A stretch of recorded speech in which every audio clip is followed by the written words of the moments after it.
سورۃ الماعون مکی ہے۔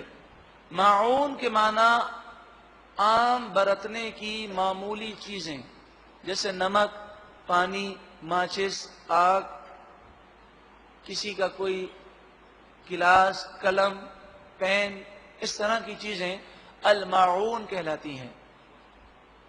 سورۃ الماعون مکی ہے، ہجرت سے پہلے اس کا نزول ہوا۔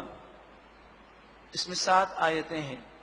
اس میں کنجوس لوگوں کی مذمت کی گئی ہے، اور خاص طور پر وہ لوگ جو اس قدر کنجوس ہیں کہ وہ عام برتنے کی معمولی چیزیں بھی دینے میں ان کی جان جاتی ہے، تو ایسے لوگوں کی مذمت کی گئی۔ خاص طور پر اس سورہ مبارکہ میں فیصلے کے دن اور دین اسلام کو جھٹلانے والوں کی مذمت کی گئی۔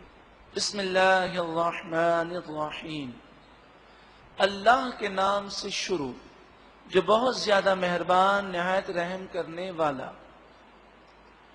اَوَرَأَيْتَ الَّذِي يُكَذِّبُ بِالدِّينِ، کیا تم نے دیکھا اس شخص کو جو قیامت کو جھٹلاتا ہے؟ دین کے معنی قیامت بھی ہے اور دین اسلام بھی ہے۔ جو دین اسلام کو جھٹلائے گا وہ قیامت کو بھی جھٹلائے گا، قیامت کے دن کو جھٹلاتا ہے۔ اب جب قیامت کے دن کو جھٹلاتا ہے تو اس کا نقصان کیا ہوتا ہے؟ اس کا نقصان یہ ہوتا ہے کہ وہ محاسبے سے اپنے آپ کو پاک سمجھتا ہے۔ وہ یہ سمجھتا ہے جو کرنا ہے مجھے دنیا میں کر لوں، اور مجھے کسی ظلم پر پکڑا نہیں جائے گا، مجھے سزا نہیں دی جائے گی۔ جب قیامت کا تصور ختم ہو جائے تو انسان بے شمار گناہ کرنے لگتا ہے، اور جس کو یہ خوف ہو کہ مجھے مر کر اللہ کو جواب دینا ہے، وہ ظلم نہیں کر سکتا، وہ گناہ نہیں کر سکتا۔ فَذَلِكَ الَّذِي يَدُعُّ الْيَتِيمَ، اسی لیے یہ شخص یتیم کو دھکے دیتا ہے، یتیم پر ظلم کرتا ہے۔ اب یہاں یتیم مراد ہے، اور مفسرین فرماتے ہیں کہ یتیم بھی مراد ہے اور ہر کمزور بھی مراد ہے۔ جو آخرت سے نہیں ڈرے گا وہ کمزور کو دبائے گا اور کمزوروں پر ظلم کرے گا۔ حضرت علی رضی اللہ تعالی عنہ نے فرمایا کمینہ وہ شخص ہے۔ اب یہ الفاظ حضرت علی کے ہیں۔ ذلیل ہے وہ شخص، آپ نے فرمایا طاقتور کے سامنے تو وہ عاجزی کرتا ہے اور کمزوروں کے سامنے شیر بنتا ہے، اور آپ نے فرمایا عزت والا ہے وہ شخص کہ کمزوروں کے سامنے وہ عاجزی کرتا ہے۔ جیسے حضرت عمر رضی اللہ تعالی عنہ، آپ لاکھوں مربع میل کی سلطنت کے بادشاہ ہیں، خلیفہ ہیں، امیر المومنین ہیں۔ شیخ سعدی علیہ رحمہ فرماتے ہیں جا رہے تھے کہ ایک نابینا بیٹھا ہوا تھا، اس کے پاؤں پر آپ کا پاؤں غلطی میں رہ گیا، تو اس نابینا نے کہا او اندھا ہے، دیکھ کر نہیں چلتا۔ اب آپ سوچیں کہ امیر المومنین ہیں، قطعی جنتی ہیں، خلیفۃ المسلمین ہے، اور اس کے سامنے اس طرح کوئی کہے تو آدمی غصے میں آ جائے اور کہے کہ آپ کو بات کرنے کی تمیز نہیں، کس طرح بات کرتے ہیں۔ مگر حضرت عمر رضی اللہ تعالیٰ عنہ کی شان پر قربان جائیے، آپ نے فرمایا بھائی مجھے معاف کر دینا، اندھا تو نہیں ہوں، غلطی ہو گئی، غلطی میں میرا پاؤں آپ کے پاؤں پر رہ گیا۔ حضرت شیخ سعدی علیہ رحمہ فرماتے ہیں کہ جو شاخ پھلوں سے لدی ہوئی ہوتی ہے وہ جھکی ہوتی ہے، تو جو لوگ عظیم ہوتے ہیں ان میں عاجزی ہوتی ہے، اور جب کوئی غرور و تکبر کرے تو سمجھ جائیے کہ اب وہ خالی ہو چکا ہے، کہ جب شاخ خالی ہو جاتی ہے تو اکڑ جاتی ہے۔ فَذَلِكَ الَّذِي يَدُعُّ الْيَتِيمَ، اسی لیے وہ یتیم کو دھکے دیتا ہے۔ یہ تو کافروں کے کام ہے۔ مومن مظلوموں پر اور کمزوروں پر ہرگز نہیں روب و دبدبا کرے گا۔ آئیے ہم توبہ کرتے ہیں کہ آج کے بعد ہماری ذات سے، زبان سے انشاءاللہ کسی مسلمان کو تکلیف نہیں ہوگی۔ اور پھر وَلَا يَحُضُّ عَلَىٰ طَعَامِ الْمِسْكِينِ، مسکین غریب کو نہ خود کھانا کھلاتا ہے نہ غریب کو کھانا کھلانے پر دوسرے کو ترغیب دیتا ہے. یعنی اتنا کنجوس ہے کہ خود بھی کنجوسی مبتلا ہے, دوسروں کو بھی کنجوسی کا درس دیتا ہے. اس سے وہ لوگ عبرت حاصل کریں جو خود بھی گناہ کرتے ہیں اور دوسروں کو بھی گناہ کی دعوت دیتے ہیں. تو انسان اگر خود کنجوس ہو تو دوسروں کو تو کنجوس نہ بنائے. فویل للمصلین, بس خرابی ہے نمازیوں کے لیے, بربادی ہے نمازیوں کے لیے. ویل جہنم کی وہ وادی ہے للمصلین, نمازیوں کے لیے. ارے نماز پڑھنے والا, اس کے لیے ویل کیوں ہو, خرابی کیوں ہو؟ آگے سماعت کیجئے.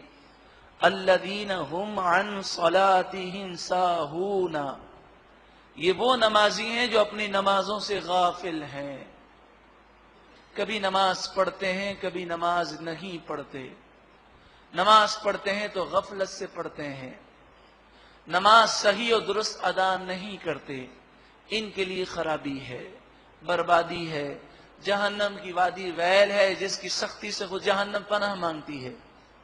سوال یہ ہے کہ جو نماز کبھی پڑھے کبھی نہ پڑھے اس کے لیے بربادی ہے, تو جو سرے سے نماز نہ پڑھے اس کا کیا حشر ہوگا؟ وہ تو بہت تباہ ہو جائے گا. آج تک اگر ہمارا یہ معمول رہا کہ کبھی فجر قضا ہو گئی تو کبھی عشاء قضا ہو گئی, کبھی کاروبار کی وجہ سے عصر قضا ہو گئی, تو آئیے ہم توبہ کرتے ہیں کہ آج کے بعد ہماری کوئی نماز قضا نہیں ہوگی, اور جتنی نمازیں باقی ہیں وہ ادا کر لیجئے. اندازاً حساب کر لیں اور آہستہ آہستہ ان قضاؤں کو ادا کریں. اسی طرح ہم نے ظلم سے توبہ کی, تو جہاں جہاں تک یاد آئے کہ فلاں کو میں نے اپنی زبان سے یا ہاتھ سے تکلیف دی ہے, تو اس سے جا کر معافی مانگنے کی اللہ تعالی ہمیں توفیق عطا فرمائے.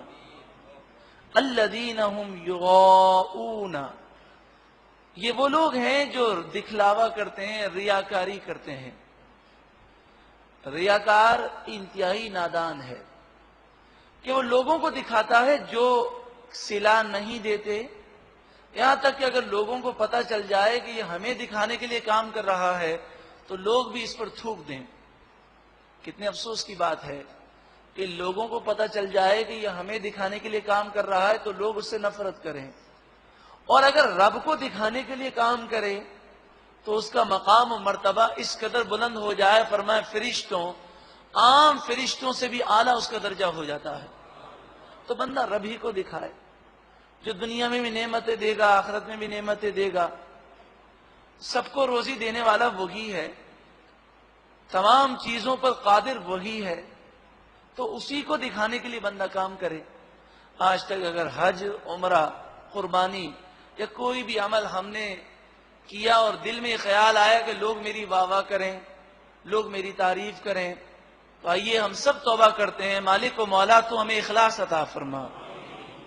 وَيَمْنَعُونَ الْمَاعُونَ, اور یہ اس قدر کنجوس ہیں کہ عام برتنے کی, استعمال کی معمولی چیزیں بھی نہیں دیتے.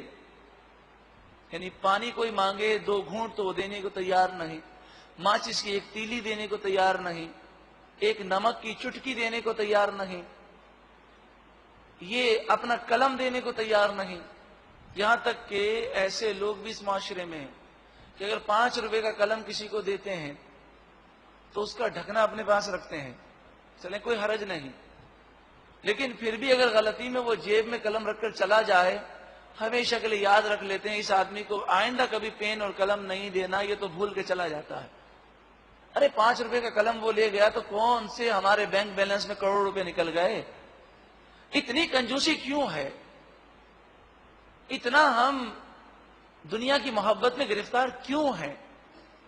ارے کاش ایسا جذبہ ہو جائے کہ آدمی سے کوئی قلم مانگے تو قلم دے اور کہے یہ آپ کو تحفہ دیا. اتنی فکر کیا؟ اور جب تک لکھ رہا ہے تو جان جا رہی ہے, وہ جہاں جا رہا ہے نگاہ اسی کی طرف ہے, قلم واپس کرتا ہے کہ نہیں کرتا. تو یہ کنجوسی کی علامتیں ہیں. اللہ تعالی ہمیں وسیع دل عطا فرمائے, اور جس قدر ہمارا دل وسیع ہوگا اللہ تعالیٰ اسی قدر نعمتیں عطا فرمائے گا. حضرت عائشہ صدیقہ رضی اللہ تعالی عنہا گن کر اللہ کی راہ میں دے رہی تھی. ہم دیتے ہیں زکوٰۃ, تو 1 لاکھ میں 2500 روپے دینے ہیں تو کوشش کرتے ہیں 2500 سے 1 روپیہ زیادہ نہ چلا جائے. بار بار کیلکولیشن کرتے ہیں کہ زکوٰۃ جتنی بنتی ہے اتنی ہی دوں. یہ اچھی بات ہے کہ کم نہ ہو، لیکن اس کی فکر نہ کریں زیادہ چلی جائے تو کیا حرج ہے. تو حضرت عائشہ صدیقہ رضی اللہ تعالی عنہا سے نبی اکرم صلی اللہ علیہ وآلہ وسلم نے فرمایا، اے عائشہ اللہ کی راہ میں گن کر مت دو، اللہ کی راہ میں بے حساب دو، اللہ بھی تمہیں بے حساب دے گا.